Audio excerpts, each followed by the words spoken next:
Mes amis, bien le bonsoir. On a cette semaine, demain déjà, on a Starmer, Keir Starmer, le Premier ministre britannique, avec Macron, qu'on ne présente plus, qui vont se rendre à Washington, chez Donald Trump, le président américain nouvellement élu, pour lui lire le Riot Act, comme on dit au Royaume-Uni. Ça signifie, ils vont très formellement et très sérieusement lui dire un certain nombre de vérités. Parmi celles-ci, l'Europe est une ancienne nation. Les États-Unis à côté, c'est le petit chiot qui joue encore avec des quilles. C'est une nation qui a beaucoup de langues, qui a une longue histoire et qui a aussi des traditions. Parmi celles-ci, les guerres mondiales. Il y a eu, le siècle passé, 2 guerres mondiales qui ont commencé en Europe, n'est-ce pas? Nonobstant le qualificatif mondial, c'est en Europe qu'elles ont commencé. Cette tradition doit se poursuivre par une 3e guerre mondiale en 2000, dans les années 2000, n'est-ce pas, durant ce siècle. Et puis, si on s'y prend tôt, si on s'arrange pour avoir une 3e guerre mondiale cette année, mettons, eh bien, on pourra probablement lancer une autre dans 20 ans, 25 ans, parce qu'il y a des traditions. Les Européens, eux, quand il y a des problèmes aux États-Unis, si les États-Unis ont des problèmes avec le Mexique, ou avec le Canada ou autre, les Européens vont pas aller là-bas, ramener des plans de paix, appeler au désarmement, vouloir faire signer des accords, ou autres, ils font pas ça. Ils font pas ça.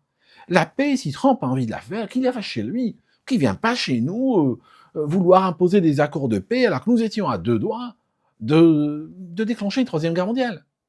Je vous dis un truc, mes amis. Mettons que la 2e guerre mondiale n'avait pas eu lieu. Mettons que 39-45, cette guerre a fait combien de morts à peu près? Très dur de trouver un chiffre absolument exact. Il y a les morts directes, il y a les morts indirectes, tout ça. Mettons, pour satisfaire tout le monde, on parle de 80 millions de morts. Juste pour avoir un calcul simple. 80 millions de morts, mais mettons aujourd'hui, juste pour la démonstration, que cette guerre n'avait pas eu lieu. Mettons qu'elle a été remplacée par des guerres annuelles, des mini-guerres, n'est-ce pas, qui se déclenchent quelque part en Europe chaque année, qui s'enflamment, et qu'après cette année, on a en fait des victimes. Chaque année, depuis 1945. Ça fait combien de temps depuis 1945? Ça fait 80 ans. Donc, il nous faudrait annuellement une mini-guerre, pardon pour le mot mini, il nous faut une mini-guerre chaque année, depuis 1945 jusqu'à aujourd'hui, avec chacune faisant 1 million de morts pour garder la moyenne de la guerre de 1945. Okay, la guerre, 2e guerre mondiale, on se comprend. Donc, si vous voulez, quand je regarde les pays africains, je regarde même des failed states, avec des moustachus à leur tête, des présidents à vie et tout ça, ces pays, même quand il y a une guerre, un moustachu qui reste 25 ans au pouvoir et qui se fait déposer, c'est 5000 morts. Je dis pas qu'il a droit de causer 5000 morts, je dis que, voilà les chiffres. L'Europe, qui semble stable, tranquille, paisible, a quand même des élites qui imposent des guerres régulièrement au peuple. Et ces guerres-là, ils les imposent de manière tellement à large échelle et tellement massive et tellement industrielle qu'elles finissent par déborder sur le reste de la planète et causer des morts ailleurs. 2e guerre mondiale s'est déclenchée en Europe, comme la première d'ailleurs. Mais ça fait des morts, même au Japon, même en Chine, partout, il y a eu des batailles sur toutes les mers du monde, sur tous les continents. Alors ça s'est déclenché en Europe par les élites européennes.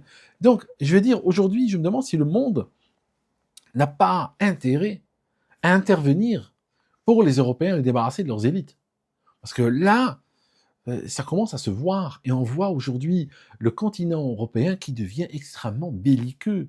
Regardez, l'Europe a des problèmes avec la Russie, elle a des problèmes avec la Chine, elle a des problèmes avec les pays des BRICS. D'ailleurs, même Macron, je crois, il voulait y aller, ils ont dit non, toi, s'il te plaît, je ne viens pas, quoi, reste là. Des problèmes avec des pays africains, de nombreux pays africains, Burkina Faso, Mali, tout ça, ont chassé, les militaires français ont chassé la France, d'autres ont chassé les diplomates français. Elle a maintenant un problème avec les États-Unis. Je veux dire, il est grand temps de voir l'Europe pour ce qu'elle est. L'Europe, aujourd'hui, est un continent déclinant, soumis à des élites extrêmement corrompues, arrogants, qui sont en train de s'enfoncer en donnant des leçons de morale au monde entier. Personne n'écoute l'Europe aujourd'hui. Personne ne s'intéresse à ce que pense l'Europe. L'Europe, c'est un non-continent, c'est une non-économie, c'est une non-puissance politique.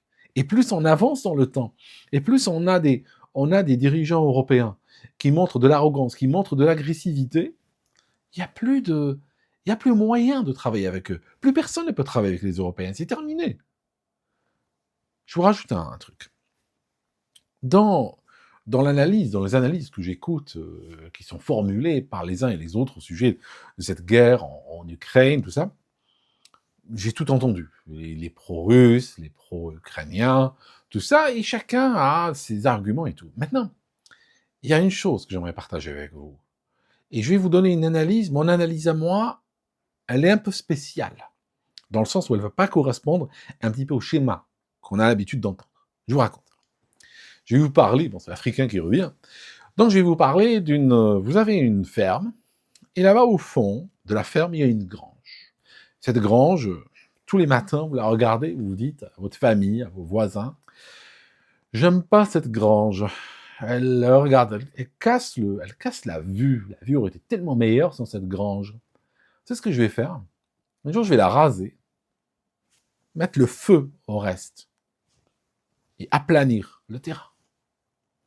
Et tu racontes ça pendant 10 ans, chaque matin, tu poses ta chaise dehors, ton café, et tu racontes la même chose au sujet de cette grange. Alors maintenant, voici l'histoire. On arrive un jour, et on trouve cette grange a été démolie, les restes ont été brûlés, et le sol a été aplani. Alors la question maintenant, est-ce que tu peux dire je l'ai fait par accident. C'était pas voulu, c'est juste arrivé par accident. Voilà, je reculais avec le tracteur, j'ai entendu un grand boom, c'est tombé. Le temps que j'arrive, ça a commencé à prendre feu, tout ça. Non, je te crois pas. Tu peux toujours plaider. Moi, je te crois pas. Pourquoi? Parce que ça fait des années que tu répétais que tu allais le faire, et puis maintenant, je vois que ça a été fait exactement selon le plan que tu as annoncé. Ok. Maintenant, les élites européennes, les dirigeants européens, ça fait quand même seulement quelques décennies qu'ils promettent de détruire l'économie de leur pays. Ils promettent de mettre leur pays à genoux. Parfois, ils invoquent le climat, parfois, ils invoquent autre chose. Il y a une longue explication derrière. Je pourrais me lancer dedans, mais on en aura pour 1h30. Je préfère pas. Mais la réalité, c'est qu'ils ont toujours promis de détruire l'économie des pays européens. Donc, à partir de là, il n'y a pas de limite dans les outils qu'ils peuvent utiliser, qu'ils peuvent déployer pour atteindre cette fin qu'ils ont annoncée depuis très longtemps. Parmi ces outils, c'est l'implication de l'Europe dans une guerre mondiale qui pourrait ramener une destruction qu'ils appellent de leur vœu depuis très longtemps et qui pourrait accélérer ce plan. Ça signifie que sans guerre, sans troisième guerre mondiale, peut-être qu'il leur faudra encore 20 ans pour que, voilà, que les petits Européens commencent à ressembler à des gamins du Biafra, n'est-ce pas? Pour ceux qui ont la référence, pour qu'ils se rappellent de l'image des famines et tout ça.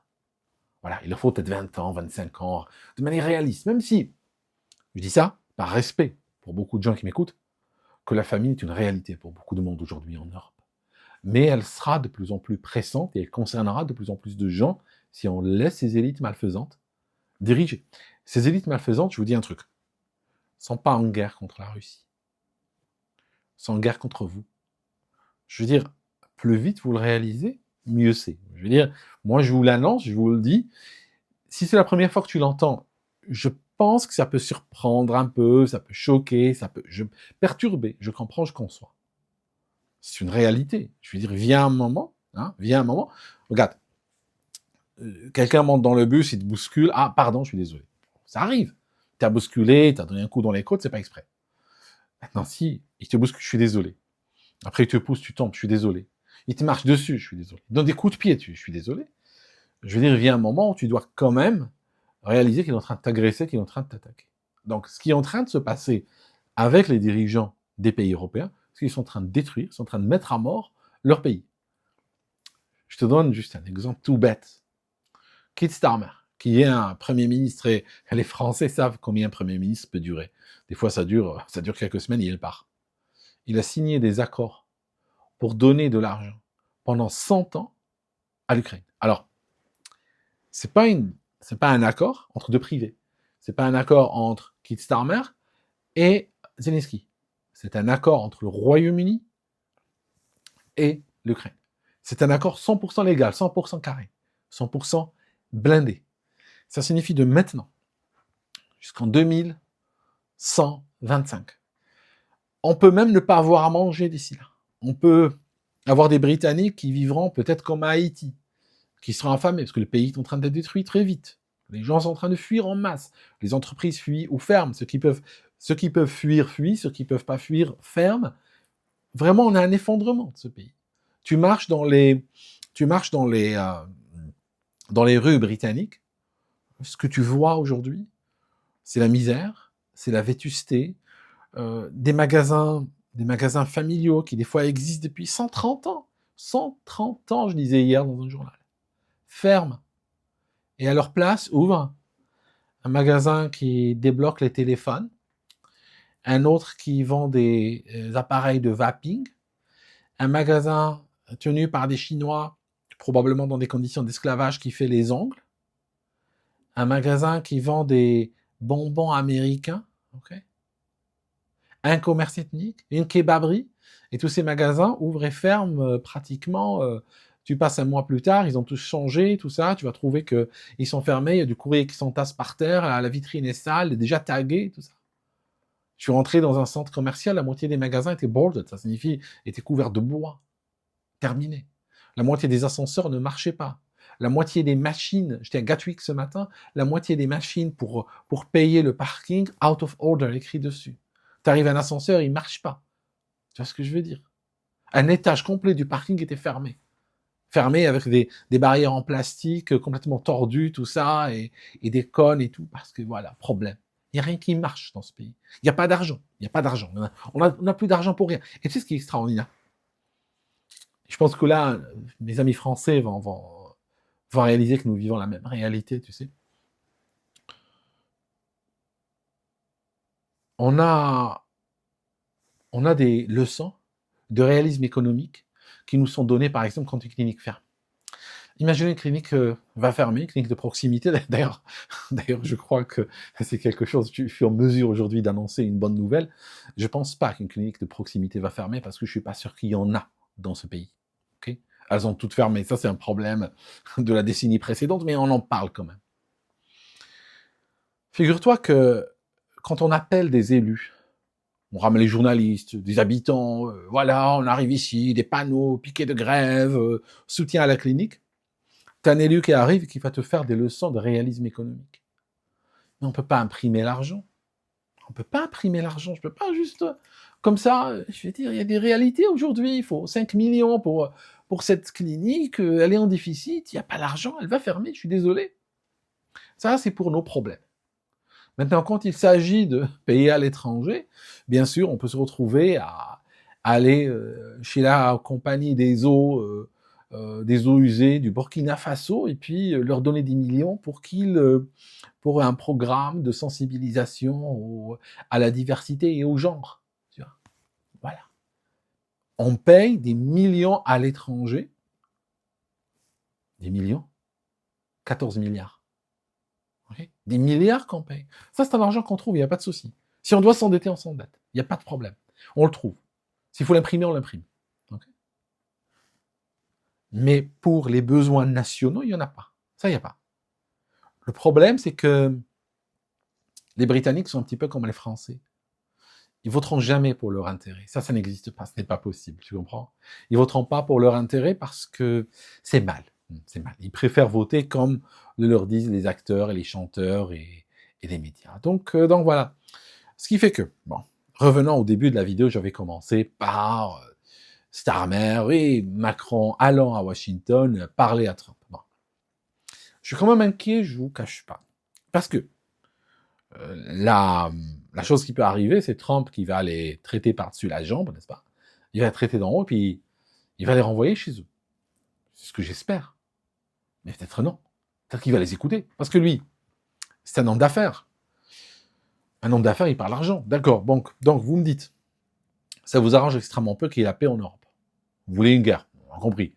Oui, la Russie nous menace, il faut qu'on déclenche une guerre. Ok. Qu'est-ce qu'il y a pour moi là-dedans?